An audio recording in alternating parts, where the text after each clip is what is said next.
You're listening to the We Are Libertarians podcast network. Find all of our shows at wearelibertarians.com.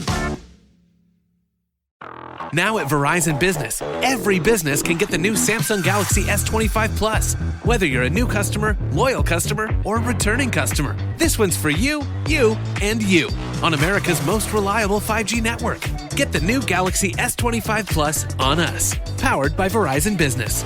256 gigabyte on us. New device payment purchase agreement, select trade-in, and business unlimited plan required. Credit varies by smartphone trade-in. Applied to account over agreement term up to 36 months. Terms apply. Limited time offer.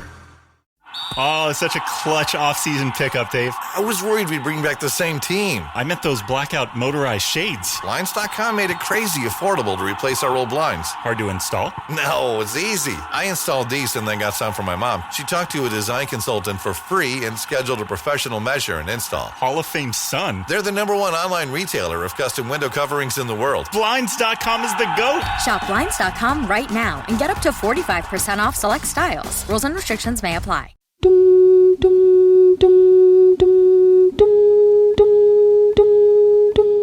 Welcome to We Are Libertarians. My name is Chris Spangle, and this is a very special episode, a Where Are They Now episode of We Are Libertarians.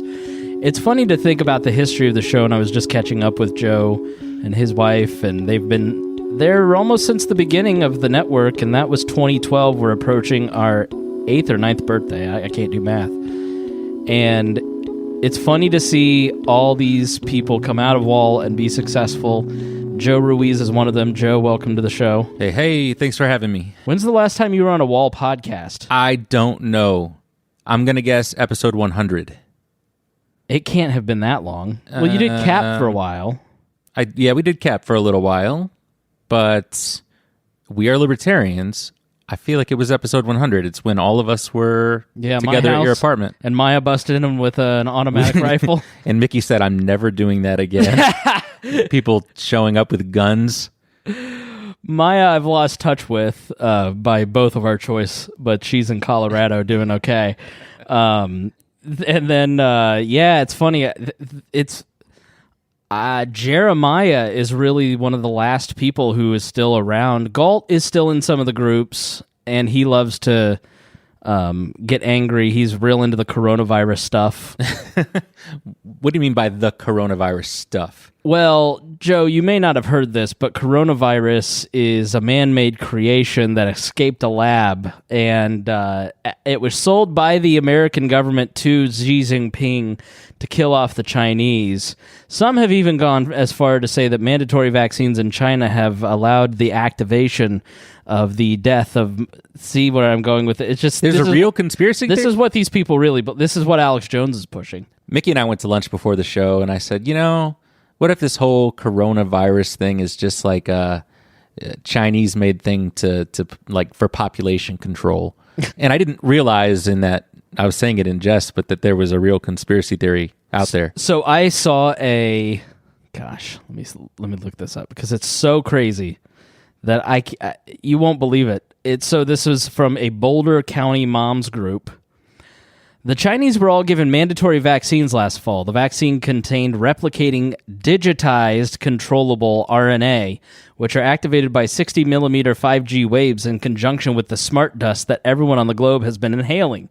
That's why when they say something is cured, the virus can be digitally reactivated at any time and the person can literally drop dead. It's basically remote assassination. Americans are also breathing in this smart dust through chemtrails. So this is where they go with it. But I don't know what Galt believes, but Galt makes these statements like, see, I told you. So Galt's still around. He's doing well. I've seen Chloe doing well. Ryan Ripley, I just came from his house. I'm having a very shill report day, which everyone should go back to the shill report and listen to those episodes because that podcast holds up. Jay Carney says what? Yeah, Jay Carney. I forgot about that. Yeah, so that was a podcast that we did kind of breaking down journalism, and that was 2013. Interviewed Ron Paul, Noam Chomsky. Mm-hmm. Yeah. That's crazy. I still think about Chuck Todd all the time. We never interviewed him, but I never heard of Meet the Press until we started doing that show. And Ripley brought it up regularly, and now I'm like a regular Sunday watcher. Really? Yeah, I enjoyed Meet the Press. You hit your 30s and all of a sudden you're like, that Chuck Todd makes a lot of sense. He's fun. And when I can listen, Mickey will tell you it's a regular complaint of mine because we have kids now. And up until 9 a.m., where Meet the Press comes on here, because we're on Central, this house can be silent. And then 9 o'clock to 10 o'clock, when I say, I think I'd like to kick back and watch Meet the Press, and all of a sudden, the stuff hits the fan, the kids need a million things, people are fighting, things are being broken. You are so old now. Glass is breaking. It is funny because you and I were talking about how, like, you're like, this podcast seems a little sanitized now. It's not like the frat days of We Are Libertarians. Well, I mean, there's a reason for that. Everybody grows up. Yeah, we're all grown now. Yeah. I think once you get older, you're in your mid-30s, I'm in my mid-30s, like you grow older, you get kids, you get careers, you have things to protect, you start thinking about life a little bit differently once you're closer to death. This is true. Yeah. I think about death way too often. So yeah, Joe was on the network for the first apparently 100 episodes. Website editor. The only time we've ever had a functioning blog at wearelibertarians.com was when Joe was managing editor, and was just so helpful and supportive in the beginning of this. And we appreciate Joe so much. And so I wanted to come up here and talk to you about your project, because anybody who loves We Are Libertarians and remembers Joe should go support Joe in his project called Rhymer Educator. Rhymer Educator. RhymerEducator.com. Where can people find you? Yeah, RhymerEducator.com and Spotify. We're everywhere. All streaming platforms, YouTube, and then all social media platforms, TikTok, Twitter, Facebook, Instagram, LinkedIn, I guess, if you really want to go that route. All right, that's enough with the everywhere. Whoring. You're like, it's like I have Jeremiah Morrill on right now. But my point is to say there is nowhere that I am not. So what is it? Rhymer Educator? Mm-hmm. Teacher by day, rhymer by night. That's the quick tagline. But basically, a couple of years ago, it would have been in end of 2017, I had a student named Michael LaRosa, and he walked into my classroom and he began to rap verbatim a verse that I wrote while I was a college student at Bethel College. Really? Took me totally by surprise. He walks in and he goes, "Hey, Ruiz." I say, "Yeah." He goes, "Check this out. When I'm an old man, white head, feet in the bed, ready to sleep, I'll make a documentary of memories that'll creep into my metal vault." And I was like, dude, where did he hear that? Right. He's like, "Well, I was surfing on SoundCloud and I was just kind of like listening to music and I came across this, I just kind of like Googled your name just out of curiosity and I found this stuff and I was like, is that him?" Oh God, I hope he didn't find We Are Libertarians. And so I was like, man, that's crazy. First of all, I forgot that stuff was even online. Secondly, he could memorize it. Yeah. And he goes, yeah, and then he spent I think that was the most flattering part, was that he took time to memorize that just to come in and show me, which meant that, I mean, I don't think he was making fun of me. That's like a lot of effort to go through. No, I think he was trolling you, but in a fun way. Yeah. Yeah. And so then he goes, "So what's up, man? You make music?" And I said, "Well, I used to." "Well, why'd you quit? You were really good." And I said, "Well, I had a family and I had to get a job and I started a career." And he's like, "Nah, you should get back into it." And I was like, "Yeah, I don't know, man. I don't see that happening." What a dumb kid. Then he began to tell his friends. And then, how high school is. Suddenly I found myself the victim of peer pressure all over again. Except they weren't my peers this time. They were like teenagers. And so, people were coming in, like just kids that I had never had as students before were stopping in my room to tell me, "Hey, I listened to," and they just name one of these songs that were out there. And, "Hey, I really like that one. I really like that one." And then it became more and more of a thing. When are you gonna make an album? When are you gonna make an album? Finally, I had a class. Really good kids, really supportive kids. One of them is actually on my album. She's off in college now doing some things, actually down at IUPUI. And she, her and this kid Gabe and several others who were like, "You got to make this thing happen. Try and just humor us." And I said, "All right, well, I think that's like the best case scenario, because if the students are behind it, you're going to do it. Right. But if you walk in and you're like, hello, fellow kids, I've created a rap album. Exactly. Yeah. And I was worried about being that guy. Because honestly, Joe, the first time I saw it, I was like, bro, you're like 35. Right. What are you doing? Around the same time, there was an SNL skit with Lin-Manuel Miranda. He was a substitute teacher. And he's like, I want to tell you guys about the dopest hip hopper, William Shakespeare. You know, and he was like that guy. Yeah. And I was like, I don't want to be that guy. Yeah, but, you know, they encouraged me and they said, well, how would you go about doing this? And I said, I'll tell you what. And I saw it as like a marketing opportunity. I teach marketing. Right. I said, so let's do it this way. We will start a GoFundMe. And if I can raise enough money for one song, then I'll put it for sale online. We'll give 50% of the proceeds to the recording studio for another song, 50% of the proceeds to a local charity. And my church, State Street Community Church here in LaPorte, is kind of a, I don't know how you'd call it. It's like not direct affiliation, but the guy who's over the nonprofit, the PAX Center, PAX meaning peace, is also the pastor of the church. Right. And so they work very closely hand in hand. And the idea is to just feed people here. It's the kind of the largest food providing organization here in LaPorte County. And there's a food desert, and they are just constantly making strides to feed people and be a good neighbor and just like restore the art of good neighboring, which I love. And that's one of the reasons that we, support them. And so I wanted to support them, chose them as the charity that we would help, but I didn't think that we would actually make enough to record one song. Right. We did it within 3 days. Wow. And so all of a sudden I was like, oh, well, I guess I have to find a recording studio then. So I began to price out Chicago studios. They're only about 50 miles or 50 minutes away. And then I found this studio in Crown Point, began to text the guy back and forth, and listened to some samples of things he'd worked on, and we just kind of hit it off. So I went out there and recorded the first song. The first song would, No Name Show is the name of the song, and put it up on Bandcamp. People began to buy it. Next thing you know, I'm like, oh, we're going to be able to do a second song. And that's really cool.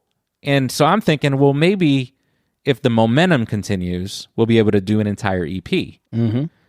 Well, I'd say 9 months later, we had an entire album, 15 tracks, 4 skits, and money in the bank to continue. Because you had just raised so much from the community, from where? Well, it started as just selling it on Bandcamp. Then I decided to kind of go out on a limb, and I wanted to raise more money for the charity, and I knew that I could do that if I reeled in some community businesses. Yeah. So I wrote like a 5-page business proposal, and it explained kind of, here's a teacher who was trying to do something out of the box with his students, and also support a local charity at the same time, and fulfill a dream. Mm-hmm. And so I wrote this long letter, and then I began to cold call, just like when I used to work in radio sales, all these businesses, and I told them who I was. And in a small town like this, when you tell them you're a teacher, they automatically have their ears open. Sure. Because one thing that this town that you called the butthole of Indiana is really great about is supporting their schools. Was I wrong? They love their schools. They love their teachers. And there's so many people employed by the school corporation here. So I said, I'm doing this thing with my students, and I explained it in depth. I would really like to send you my proposal. It'll explain to you, line item, if you were to contribute, where your money would be spent, how your money would be spent, because I just want full transparency, and I want you to understand what it is I'm looking for. He said, yeah, go ahead and send it over. So that's something that I've been learning lately with this and with other projects. Like, I watched my boss pick up the phone and call a very, very, very well-known radio personality's business, basically, in Nashville. And they're like, yeah, come on down. And so I was like, okay, well, I've got a question, and Glenn Beck's people did the same thing. Why don't I try that? And I reached out on LinkedIn, and the lady's like, yeah, sure. I'm like, wait a minute. Maybe if I do what Joe did and just start... Because what you were always great at, and what I never had the self-confidence to do, was to... I always worry I'm bothering people. Like you know, I'm like, if you don't want to do this today, Joe, it's okay. I totally understand. I don't want to bother you, but you know, you never understand that you may go, yeah, this would be a great way to like reach this old audience. Like you always have been really good at pushing through whatever discomfort someone may have. Like including my own discomfort. That's what I'm talking about. So like maybe talk about that, because I think so many people listening stop themselves from pursuing a dream, from pursuing a client they think they can't reach. I never thought that I should be a political commentator, and yet thousands of people listen to me a week. I know I probably don't deserve it, but I know I'm wrong because those people disagree with me, right? Like, So I think, how do you push through that discomfort? Because I can't imagine like saying I'm going to be a rap artist and like knowing people are going to have the reaction that I said I had, you know, or picking up the phone call and people might say no. Like, how do you push through that? You got us all these great interviews in 2013, people that I never thought we could get. You were reaching out to celebrities all the time. Like, how do you do that? It's making me smile because, I don't know, it sounds cool. It's something that I don't think most people do. I think it's something that I can tell you 50 people at least have been involved in We Are Libertarians. Mm-hmm. You're probably the only one who ever really pursued a lot of these big names other than Brian Nichols. I believe in myself. Okay. I believe in things that I get involved in. All right, so I need to write that down. I remember being in my 20s. This is before We Are Libertarians. This is before I had any concern with politics. And this was just around the time that I was sitting in my college dorm room making songs with a microphone plugged into a computer, standing in a closet with a sock over the mic as a pop filter. I mean, real humble beginnings. And I wanted to, I believed in myself at that point enough, and I had no professional recordings, no product. And I wanted to call record labels and talk to them about getting me in the door. And I knew I was going to get shot down every time. And I remember one specific time, matter of fact, I remember one time Kanye West had his own little record label. It was like a record label within a record label. So his greater record label was just serving as a distributor. And his thing was called Good Music, getting out one's dreams, good. Mm-hmm. And he had Common and Mos Def and this kind of stable of artists that I really looked up to and still look up to as hip-hop people. And he ended up bringing in this guy on called, what was the guy that worked with Diddy? He had the umbrella. Farnsworth Bentley. Yeah, that's right. Yeah, the umbrella. And he brought him on as an artist, which I thought was insane, right? Because he had, he was just the guy that got Diddy's tea. And they put out one song called Colors, and it was Kanye West, Andre 3000, and then this Farnsworth Bentley. And it was supposed to go on Farnsworth's debut album.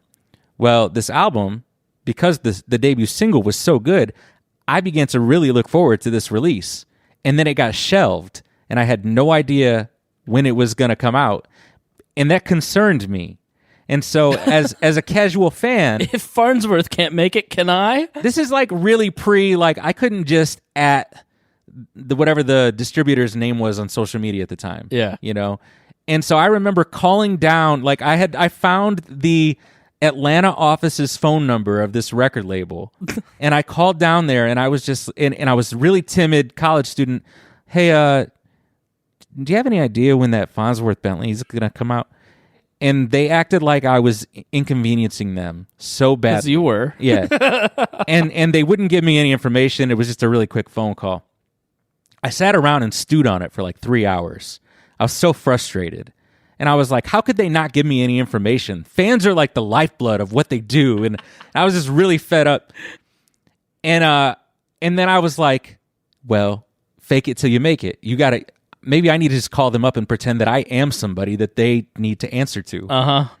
I called them back, pretending to be some sort of, I don't even remember, some sort of agent or something. Someone who wasn't just a fan with a concern, but somebody who had business with them. Uh-huh. And it was just, I took on a character, very like Ari Gold entourage. Right?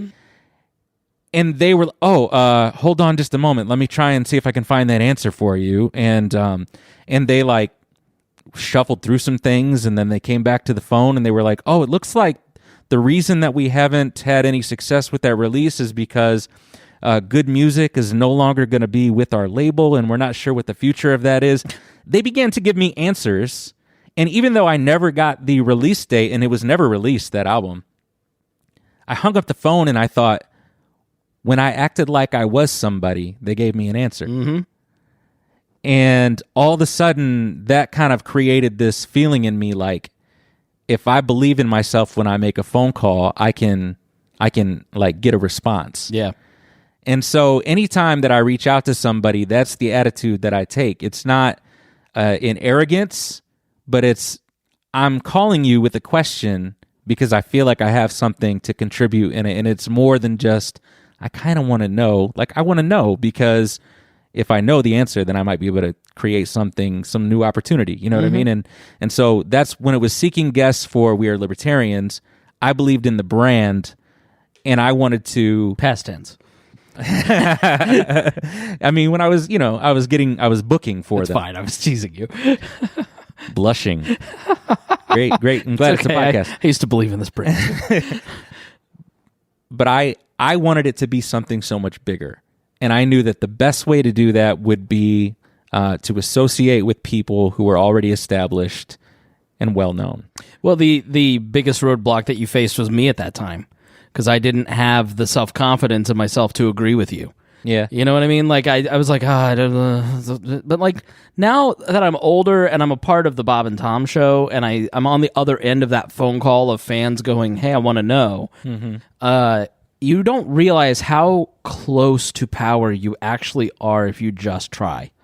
You have no idea how easy it is to get a hold of somebody if you just try. If you treat them with respect, or, yeah, you have a little bit of authority, like, act like you're somebody. And I learned that from Abdul, too. Like, Abdul, my mentor, just decided, like, I'm going to start a website and I'm going to be the media in Indianapolis. Jeremiah, I'm going to be the media in Newcastle. And so when it came to interviewing guests, I was like, we're just, nobody's bothering them. Now it's like, I've got people that want to hear what Noam Chomsky has to say. Right. And Noam Chomsky wants to come on because he's got something to promote, too. Like, it is, and I think back in those early years where it's like, yeah, I had the pig-headed discipline to push this thing forward, but I didn't have the mentality that you had, which I've learned to develop, because if you want to be in media or creative work, you have to push yourself to get out of that creative zone, or out of that uncomfortable zone, and start saying, I've got something for you, you're going to like it. Yeah. I know I may be bothering you, but I think once you listen to this, you're really going to like it.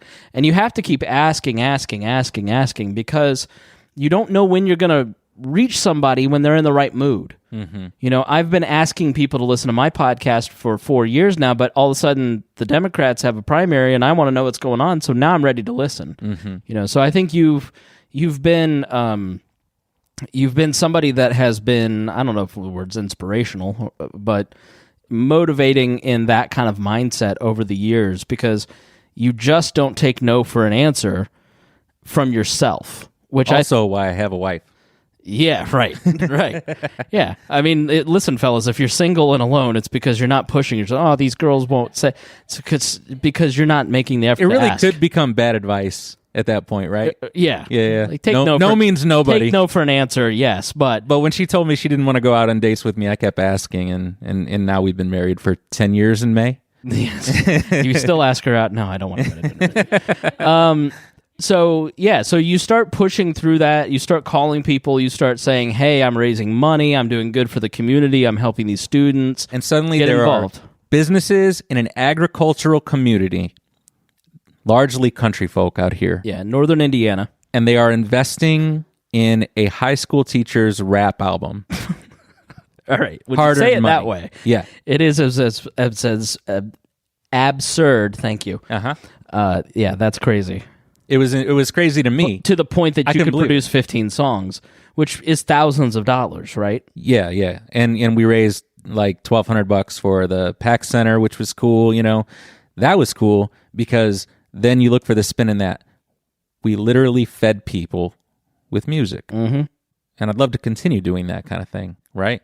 So then where does it go? I'm like, oh, well, if this all just fell into my lap, and I worked for it, and I wrote the songs, and I wrote the business letters, and I kind of grinded to bring the product to life. But a lot of doors could have closed in my face that didn't close in my face. Meaning to me, it was meant to be. Mm-hmm. I was in a place in my life, my location, the people that I was surrounding myself with, all of it was kind of the perfect storm. This was meant to happen. Right. It wasn't meant to happen in the past, which is why it didn't. And so now I have this product, and I could either say, well, that was really fun, and call it a day, keep teaching my classes. Or I could say, well, let's keep trying to pursue this dream that I've had since I was a kid. And even though I am old, and there's a stigma to rappers and these kinds of things, let's see if anything else cool happens. I'm joking, but I also think that you see Snoop Dogg in his 60s now. Like, I think as hip-hop and its artists have gotten older, and there's now 2 or 3 generations listening to hip-hop, I don't think it's as much of a... I think the stigma is like your uncle's in a band and he's going to make it big because he's, oh, you're cool, you're playing the Coachman in Plainfield every Thursday night. I don't think you're going to get signed to Arista tomorrow. Right. But, you are a hip guy with cool glasses and a well-trimmed beard. Like, you're not doddering around watching Meet the Press on... Oh, shit. Yes, I am. But no, so I think there is... I don't think that there is as much stigma. I think that's part of it too. Like, when you are pushing through and you're going, I'm chasing my dream, and you have talent, that initial stigma drops off, and people go, oh, this guy's actually really good at this. Well, and also I'm creating my own products, right? Like, I'm doing this at peak hip hop face tattoo era, right? So, like, the hottest rappers in the game when I began this project all had their faces covered in tattoos, or were ending up in prison for having firearms that weren't registered or something. And here I am, this clean-cut guy with no face tattoos, who's got a master's degree, who's teaching high school kids business, and I'm talking about wanting to put out a hip-hop album. And what could that really be? Like, how could that be cool? And it's just... I could have decided to jump on whatever the sound of the day was and try and make songs that sounded like that, whatever the kids thought were popular. Or I could kind of create a culmination of rap music meets all of the stuff that I've been a fan of for the last 20 years. So it ends up becoming this thing that's like Common meets Jason Mraz meets... Kanye West meets John Mayer. It's got a kind of an old school hip hop feel to it. Yeah. And it's like all of these influences, because I listen to all kinds of music. Yeah. And I just like writing songs. And so I almost sure sell myself calling myself just a rapper, because I do other things too. I sing and ultimately, like, I would love to write a more singer-songwritery type of album someday, or even like a country album or something. I joke about these things, a Christmas album. But who's to tell me that I can't? Please do a Christmas album. Who's to tell me that I can't? Right? Because here we are in this really kind of crazy position where now 2 years have passed since the Rhymer Educator project, and we've opened for Vanilla Ice and Pitbull and Max, and we continue to kind of push down the road, and now we're going to be playing at the Old National Center, which is cool. Not for the venue in and of itself, but because we're developing a relationship with Live Nation, with Indiana Music, Live Nation, Ticketmaster. They are the gatekeepers. And if we're going to do anything else that's cool, like we did with Pitbull or Vanilla Ice or whatever, they're going to be the ones that we want to have a really solid relationship with. And so what's the date? 20th? We're in February. So March 20th is the night of that show. And we're going to be with 3 other bands at the Spring Fling that Live Nation is throwing. Moxie, Manners Please, and Meridian City are the other 3 bands. None of them have any sort of hip-hop leanings. So we're going to be an anomaly at this show. And it's going to be cool. We're going to go knock them dead and hopefully, kind of create this new relationship with Live Nation that does positive things going forward. Trying to find the info, but I'm falling short on it. Live Nation, where can people get tickets if they want to go? Well, the event is co-hosted by us on our Facebook page. There's a link to buy tickets there. If they just want to go to our Facebook page, they can do it easily there. RHYMER, Educator. Mm-hmm, mm-hmm. I think age has given your lyrics, because the lyrics are really deep. Like the song about... do you mind if we play a little bit of the music? No, that's fine. Okay. Like, just listen to this little bit of The Fire. What makes a great pair of glasses? At Warby Parker, it's all the invisible extras without the extra cost. Their designer quality frames start at $95, including prescription lenses, plus scratch-resistant, smudge-resistant, and anti-reflective coatings, and UV protection, and free adjustments for life. To find your next pair of glasses, sunglasses, or contact lenses, or to find the Warby Parker store nearest you, head over to warbyparker.com. That's warbyparker.com. This episode is brought to you by Progressive Insurance. Do you ever find yourself playing the budgeting game? Well, with the Name Your Price tool from Progressive, you can find options that fit your budget and potentially lower your bills. Try it at Progressive.com. Progressive Casualty Insurance Company and Affiliates. Price and coverage match limited by state law. Not available in all states. Make this summer count with Harvard Summer School.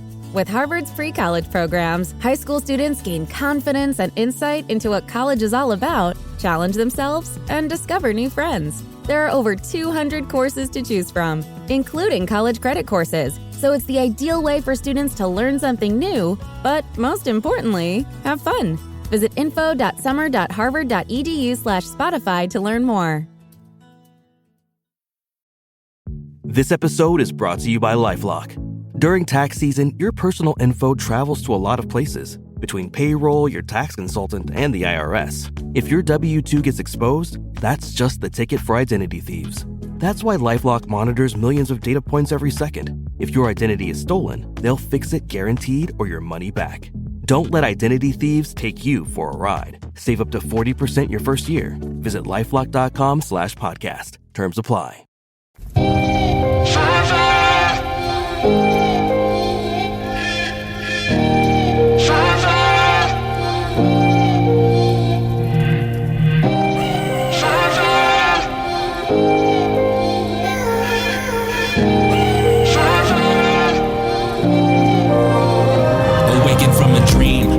They shook me with a whisper, a terrified scream reduced into a whimper, cause something was awry. She urged me to come with her. When my feet hit the floor, we explored. All I remember was the light switch, which revealed the smoke billowing above me. Sight hitched, even killed until my mind went silent. Time stood still, my fight or flight went fight then. iPhone sent me to that 911. You know, we're trained for this, but when the moment when it's real exists, the shock amplifies each moment and it hangs suspense. So many questions cloud ahead, it makes it hard for you to act instead. Without a plan, we took the kids from their bed, informed the neighbor, said a prayer, took some valuables out of our lair, hopped in the escape and waited patiently, sirens of blare. Why is this happening? When life goes up in flames, in slow motion, tomorrow's a new day.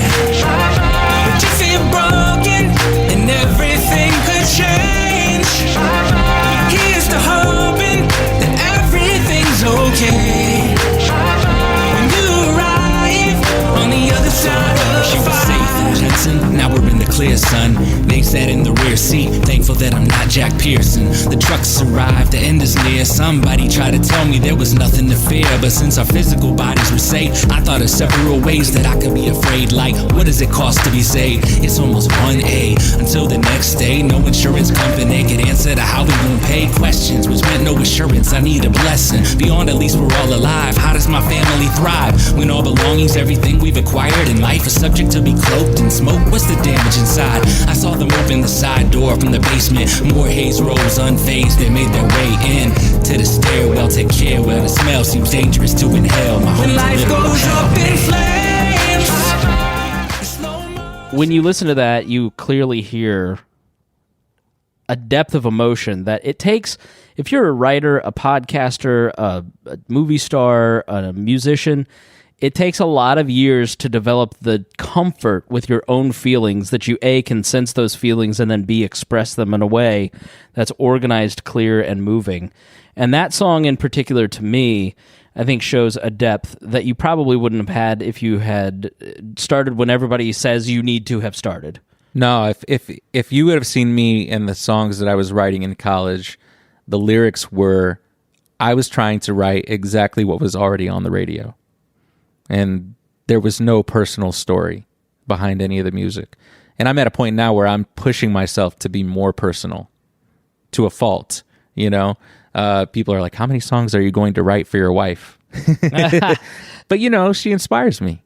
Thus the song Inspire Me. The last one, I think anybody who has gotten into a relationship where you feel like this is the person and you just know, because you sometimes just know. I thought that was a really moving song, so keep writing about your wife, because I thought that was a great song. Thank you. And she smiled. He looked at, he's trying to get bonus points.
Silhouette, the shadows play, I'm namaste, I'm blessed up.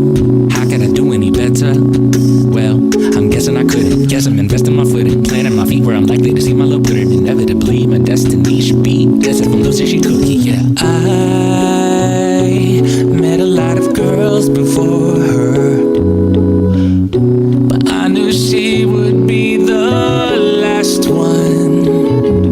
The last one, the last one, the last one. The last one, the last one, the last one, the last one. Oh, the last one, the last one, the last one, the last one, the last one, the last one, the last one. And now she puts on a face in public, she professional. Love it, you the processional. Obviously, you listen to that, I think, as a listener, you feel what you felt.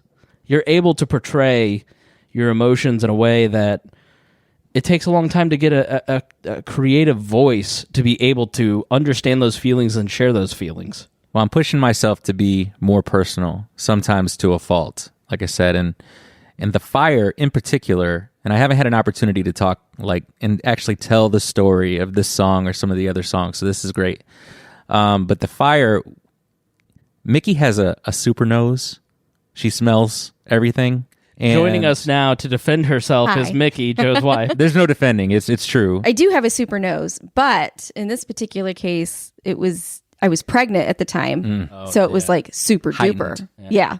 And it saved our lives, right? Because I was sound asleep, and she wakes me up and she says, "I think our house is on fire."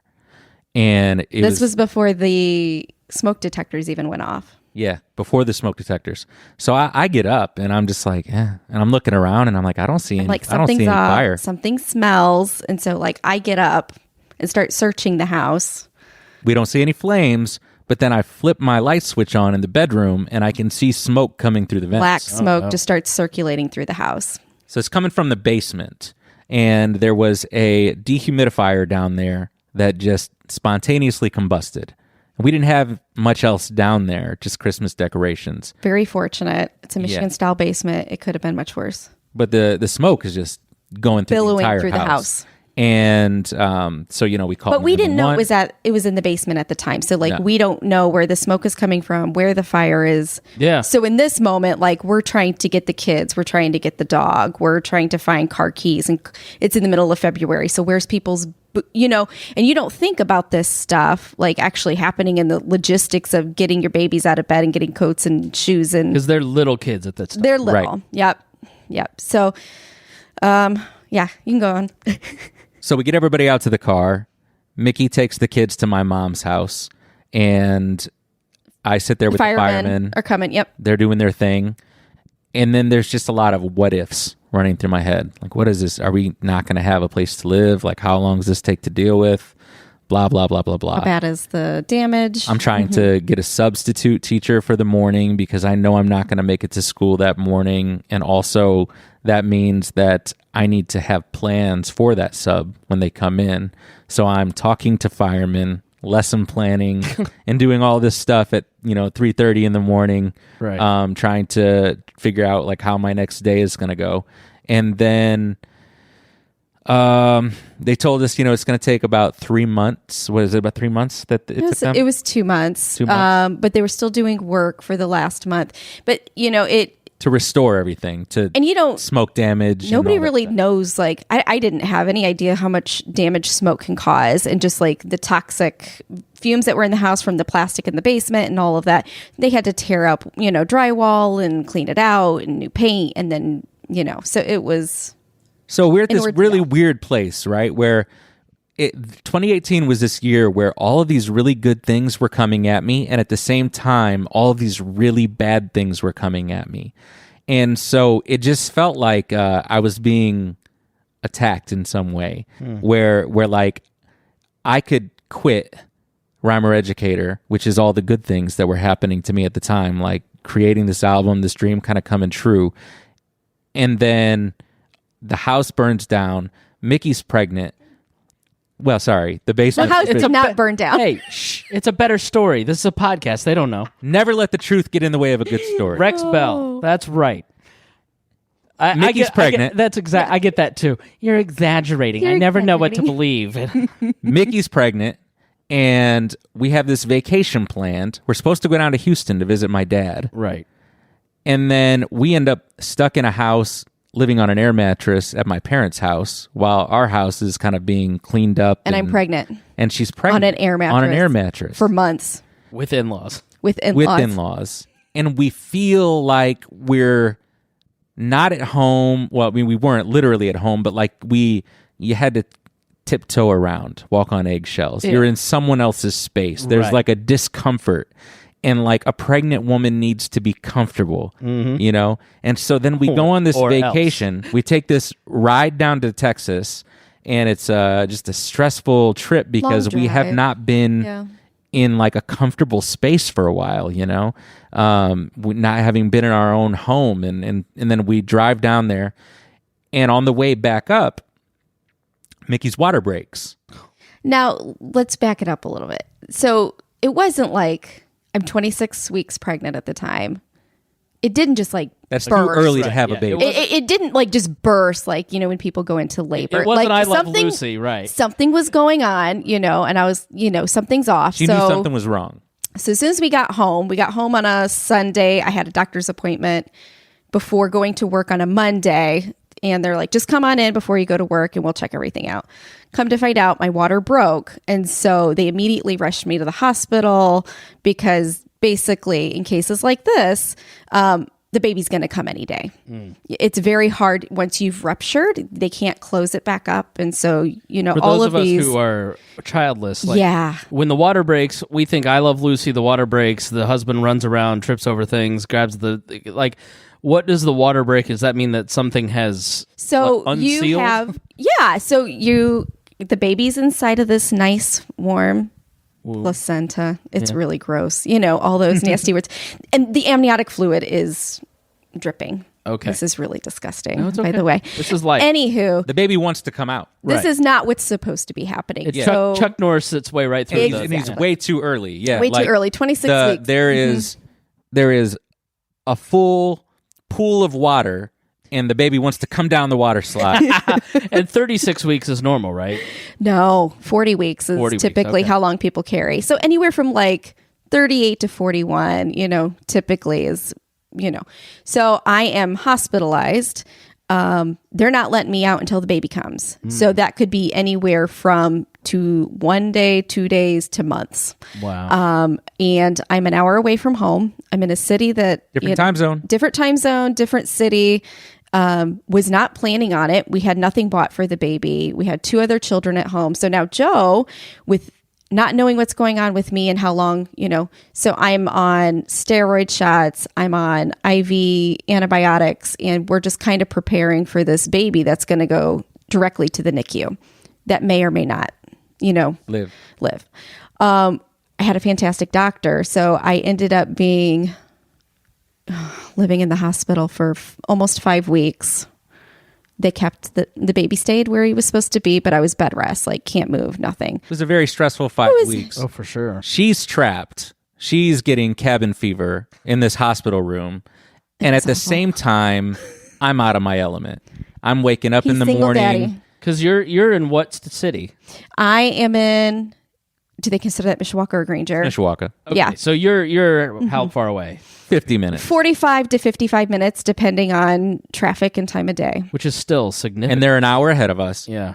I'm preparing all the kids' meals, and I'm getting them to my mom in the morning so that my mom can take them to school so that I can still go to work because I don't have that many benefit days. And I'm still trying to, despite all that's going on, be a good teacher and teach the kids at work. And then I come home and I pick up the kids from school and I'm feeding them dinner, trying to run over there as often as we can and then get them home so that they can do their homework and get their normal. I'm like trying to keep a routine. Right. I'm not a routine person and I'm trying to keep routines for everybody. And I'm just a little bit freaked out about it.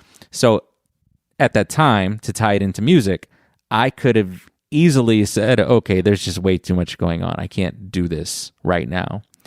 Instead, it was like the only positive thing that I had to look forward to. It was like the only coping skill that I had was writing about it and then going in and recording.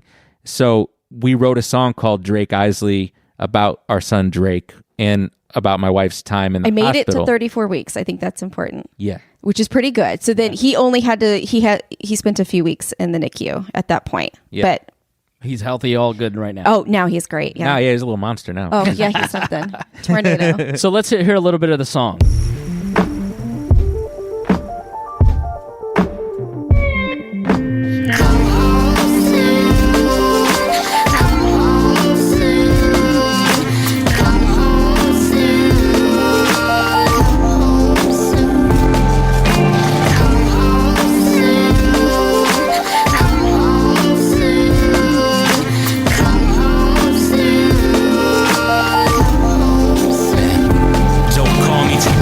Realistically, I know that she could, and I hear everything the doctors say. Kaleidoscope, emotionally shook. Isn't it senseless how a child with all this love waiting for it should feel a threat so early? Never mind how we can afford it. Life is an obstacle, but birth should be unstoppable. Eventually, I'd like to see my wife get out the hospital. Yeah, panic has its by the brain. The stress is set demonstrable. Reality is no one is responsible, and useless is the worry that we feel in our hearts. Is it possible the worst could happen? Yes, but is it probable? I need to depart. The zone that my perspective rests in gets in the way to see that I'm really being tested. Lord, give me this day. IVs and medical terms. I miss my wife till it hurts. Visits and fresh paperwork. My sleep is never returned. Entranced more than I'm alert. Somebody help me desert all this anxiety that this year has provided me. I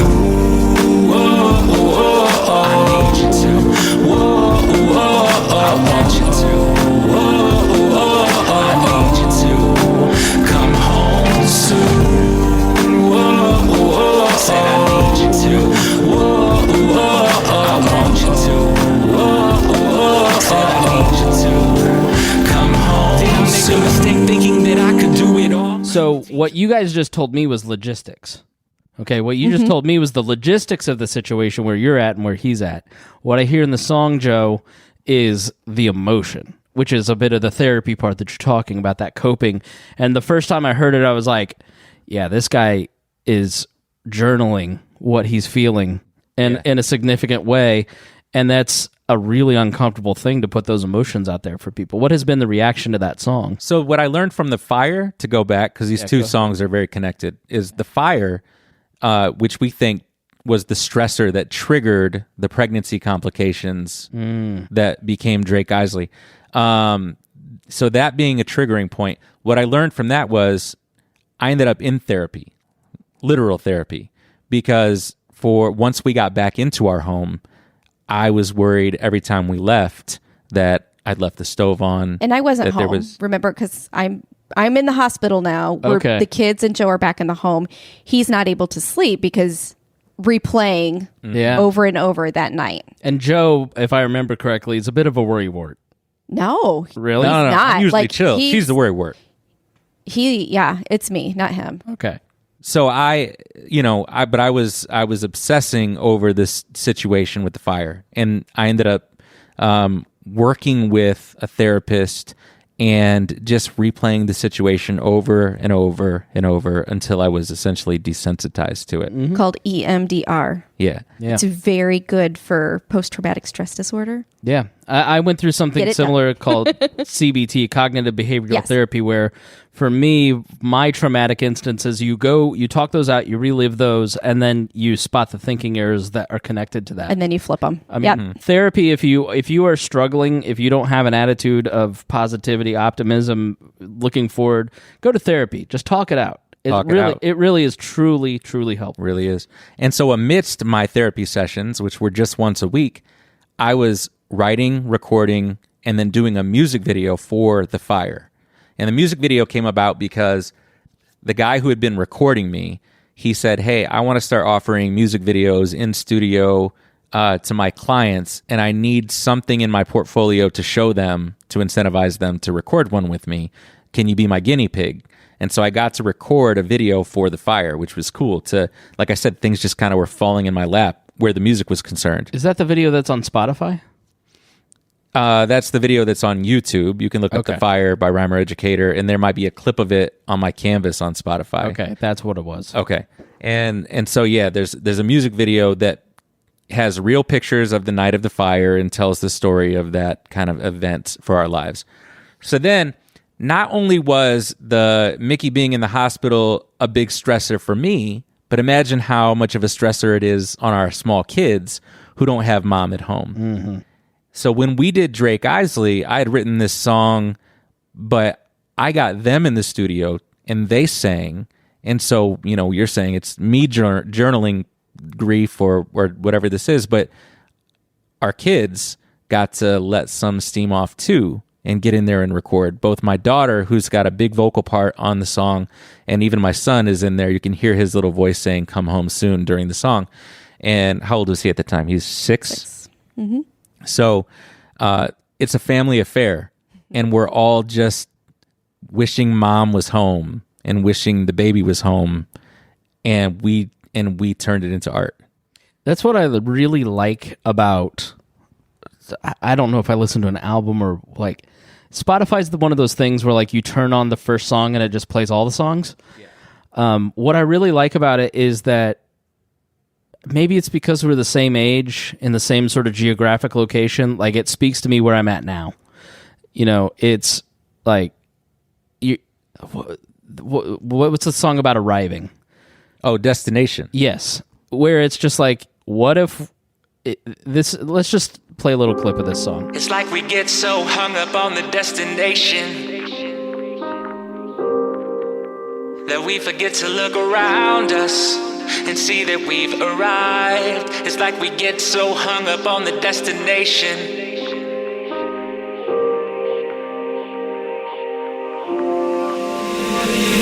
to be an illustrator, vocally interpreting hyperbole. I'm working hard to pay the bills while balancing and surfacing the haters' negativity. Worthy to own my dreams, no they not. I take control of everything that I got. I take a pen and then plot. I pray for inspiration day in, day out. Speak to me, muse, and let my ballpoint shout. I'm integrating words on paper just to see what they bout. My mind is clearest when I'm steering just to figure out the lyrics. Pushing pencils in high gearing. I move forward without fearing what the industry expects from me. Label me an MC till I die. So reverently I'll keep my head to the sky. I'm making music for myself, so best believe I'll make it right. So best believe I'll make it tight. And what you're hearing here tonight is productivity. I'm rhymer, educator, say it right. Nobody in the world could do it like I do it, so I'll just keep on working harder till I finally prove it. Come on. It's like we get so hung up on the destination that we forget to look around us and see that we've arrived. It's like we get so hung up on the destination that we forget to look around us and see that we've arrived, arrived, arrived, arrived, arrived, arrived, arrived,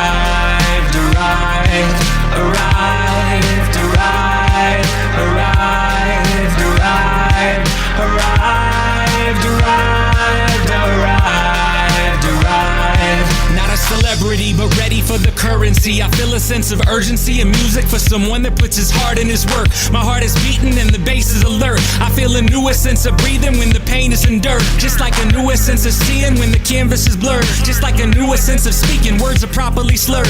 Inhale, exhale it all out. Will I prevail or will I just sell out? We intertwined in a world where dimes used to be money. Now they good looking honeys. We separated by the slang that we use and all the words that we choose to change the language that was useful, universal. Now it's regional and seasonal. Still crucial is the fact that we're responsible for everyone who listens. Speaking substance on the track to lift up rap has been my mission. Advancing art form that has made our hearts warm, and that we don't part from what has made our hearts one. It's like we get so hung up on the destination that we forget to look around us and see that we've arrived. It's like we get so hung up on the destination that we forget to look around us and see that we've arrived, arrived, arrived, arrived, arrived, arrived, arrived, arrived, arrived, arrived, arrived, arrived, arrived, arrived, arrived. I think what I like about this particular song is that you strike a note that I think so many of us feel, that maybe I didn't know that I felt it until I heard this song. It just connected with me when I heard it, is that maybe you've arrived and you just haven't accepted it yet.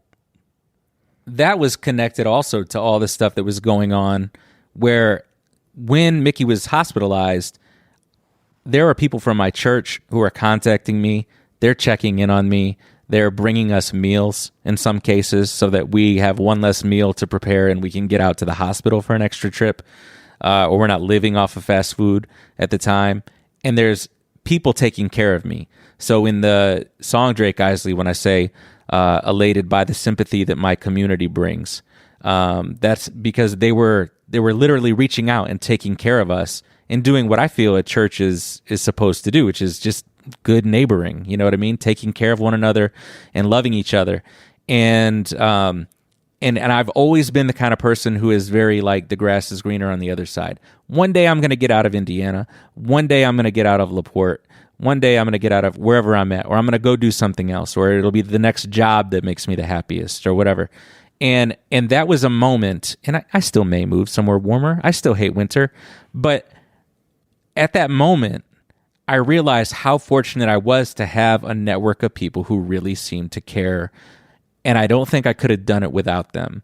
And so that lyric, sometimes you get so hung up on the destination that we forget to look around us and see that we arrived, was about community and just appreciating the things you have in the moment. Yeah. Well, it's really beautiful. It's a great album, and the collection of songs that you can hear on Spotify are really good, and I think they really speak to life as it is now. And I think that's what That's it's what good music should do. It should connect you to where you're at in your life. I found it relevant to me, which made me go, man, if I were him and my wife were in that position, I'd be a basket case too. You know, and what good content of any media does is it makes you feel less alone. You know, and I think just exactly what you've said, and what I think I see from a distance watching your social is that community that you've built around this project, which is really cool. Yeah. And the album itself was just kind of an interesting thing because I started it for the kids, like I said. And then it became this thing where I've wanted to make an album since I was their age. And so how do I reconcile that with the grown man that I am now? And so it became this thing that I started for them, but then ultimately was written and recorded for me.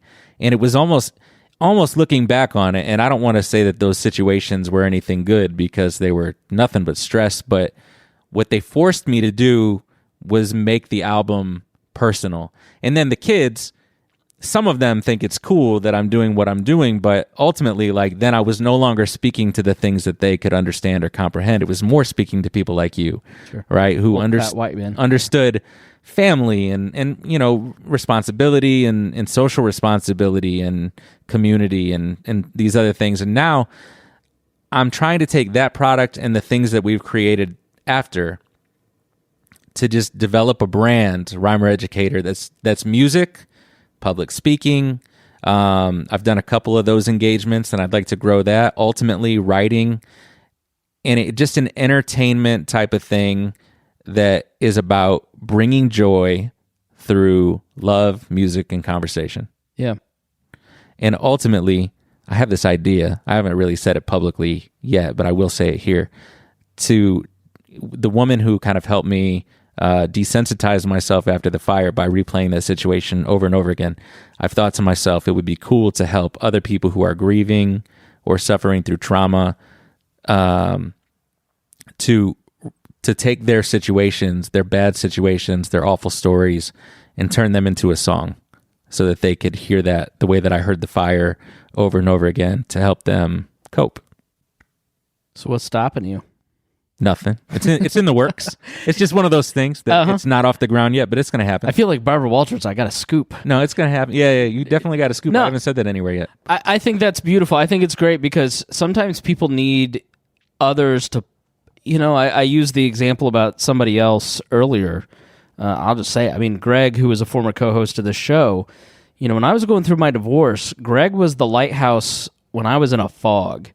And I think, you know, so is my therapist in a lot of ways because, you know, here's a person who I was going twice a week. That's how messed up I was, Joe. But sometimes you need somebody to call you out of the place that you're in and bring you out of that funk or bring you out. And music, you know, I do this radio show in Indianapolis and I just did an interview with Matthew's Voices, which is a choir for homeless men and women. Oh, wow.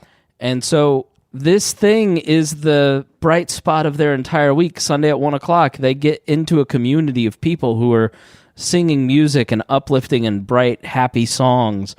And it's a great way for them to connect and just build their life and get some confidence around something that's very empowering and fun and different. And yeah, I think it's a great idea. I think that kind of concept where people who need to be called out of something, and I don't mean like call out culture. I mean like, hey, you're okay. Come with me. Yeah. You know, and that has always been something that I think you have been good at. That's one of your strengths. So go with it. I would actively encourage you to do that. I will continue to. I was just telling Mickey, it's stressful sometimes. I fight to get myself into certain situations, and once I've got myself in those situations, I'm like, oh, now I have to do this. Yeah, right. Yeah. You know, and it can be really nerve-wracking sometimes, but ultimately, I'm chasing the feeling on the other side of whatever that thing is to be able to say like, oh man, I did that. You know, like it was hard work to get to open for Vanilla Ice. Like I went email. Like I talked to this guy for what, a month, trying to convince him that I was worth bringing onto this bill. He brought me onto the bill. Just, okay, some school teacher wants to open. Now I've got additional crew costs. Mm-hmm. And how am I going to make that money back if he's just, a drain on this event and doesn't actually bring any additional business? So he says to me, I'm going to print off tickets. So while everybody else is buying tickets for Vanilla Ice through the Fairgrounds website, I'm going to print off tickets. You can sell them to your family, friends, whatever. And I'll know then who's coming through you and who's coming through the acts that we had originally hired. If you can sell this many tickets, then I know that at least we've paid off our crew costs. That'll make us happy. If you can sell any additional, then we'll go ahead and just pay you a commission on those tickets. That's cool. When all was said and done, we ended up bringing in 35% of the overall house that night. The paid house, the non-ticket giveaway house. And it was something to be extremely proud of. And then we were able to leverage that success to convince the guy over Four Winds Field in South Bend to give us the Pitbull gig also. Yeah. And I still continue to use those two things to try and leverage other situations, and hope that some bigger things will come up too. But, this show we're doing in Indy next month, I'm nervous, Live Nation is a big fish. So how do you get over the nerves? I don't have a choice.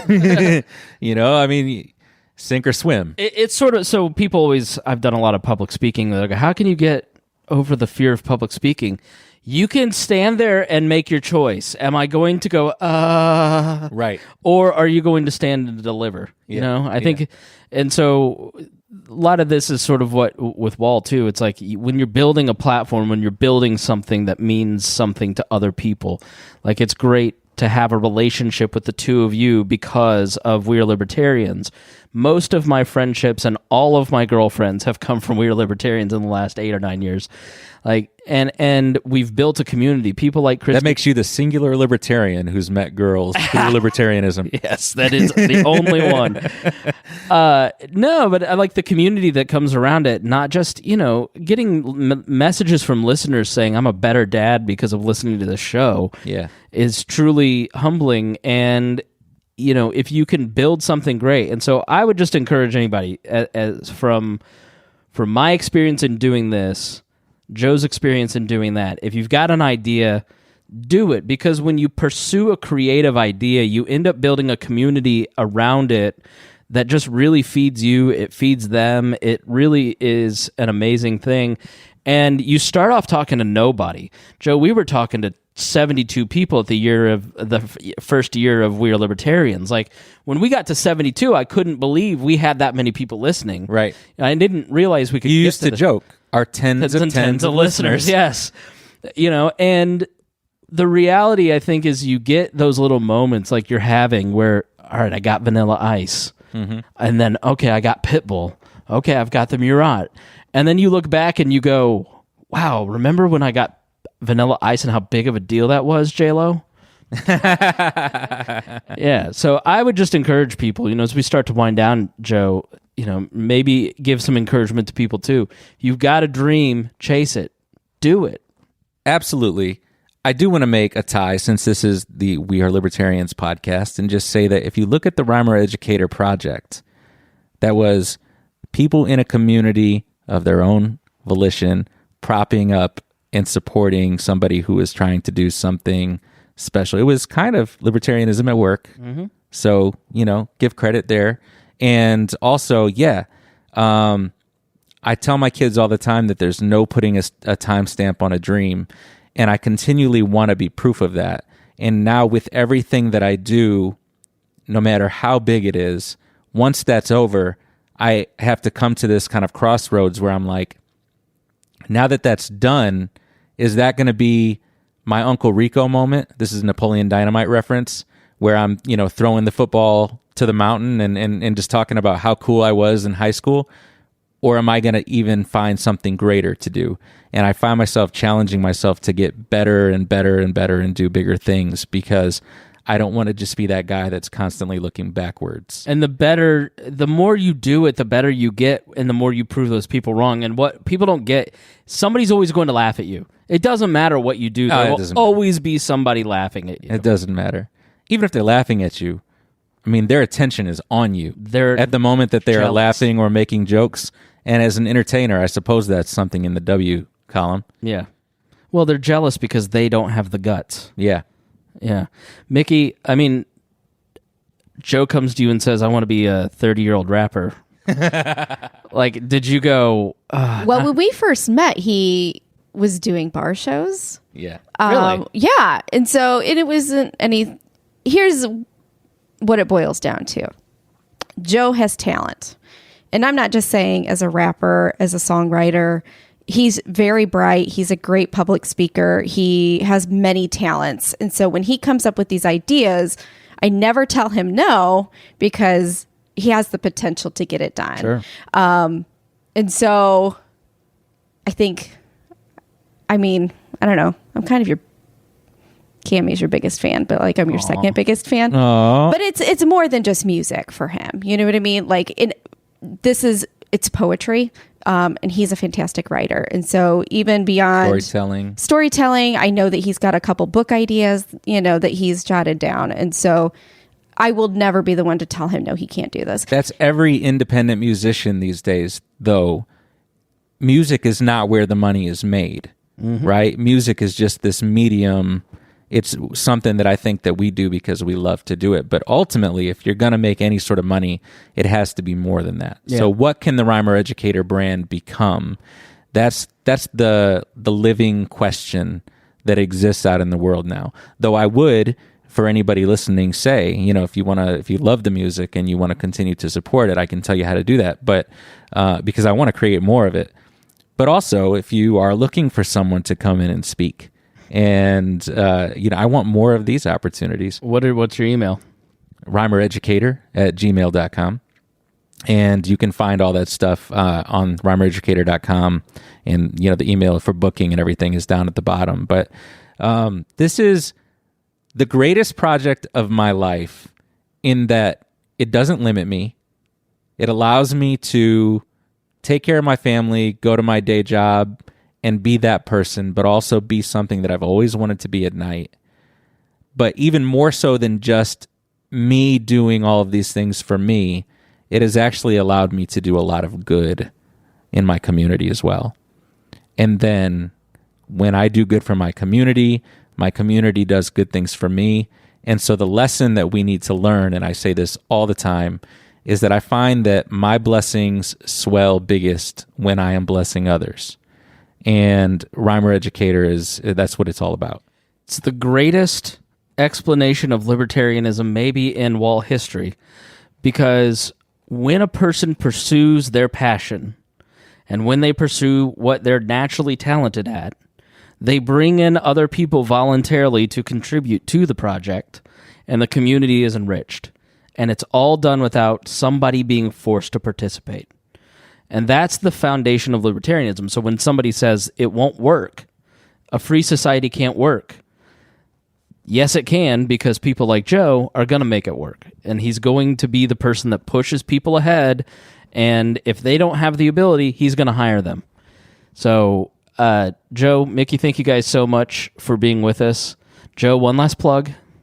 rhymereducator.com. Please support Rhymer Educator all over the place. And last but not least, 3 words: be good people. Mickey, you get the last word. I don't have any last words. Well, Joe's the one with the words. All right. Thank you both so much for joining me. Joe, thanks for everything. We really appreciate you, and we'll see you on March 20th at the Old National Center. Yes, thank you. I'm tongue-tied, tired, but I'll give you some rap lyrics to recite. Thank you. Maybe some caffeine. All right, thanks so much for joining us here on We Are Libertarians. Please go support Joe and go check him out on Spotify. Get his plays up. He's going to be watching. He needs this, people. All right, thanks so much for joining us. We'll talk to you next week.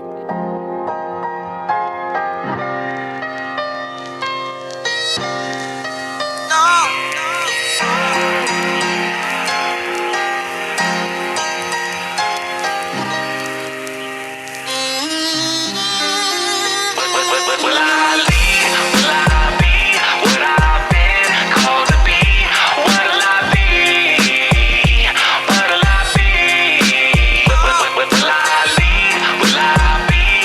I've been called?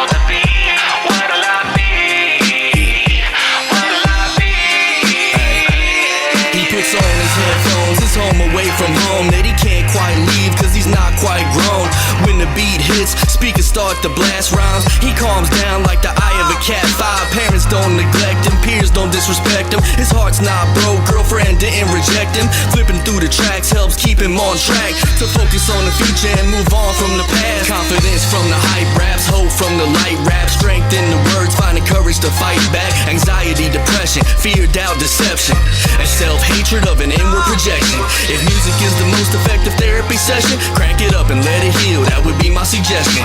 To anybody going through it, anybody hearing this, I feel your pain cause I'm speaking from experience. I've often wondered what it would take me to just feel normal, to fit the mortal. Still there's a voice that's been whispering you're meant for more.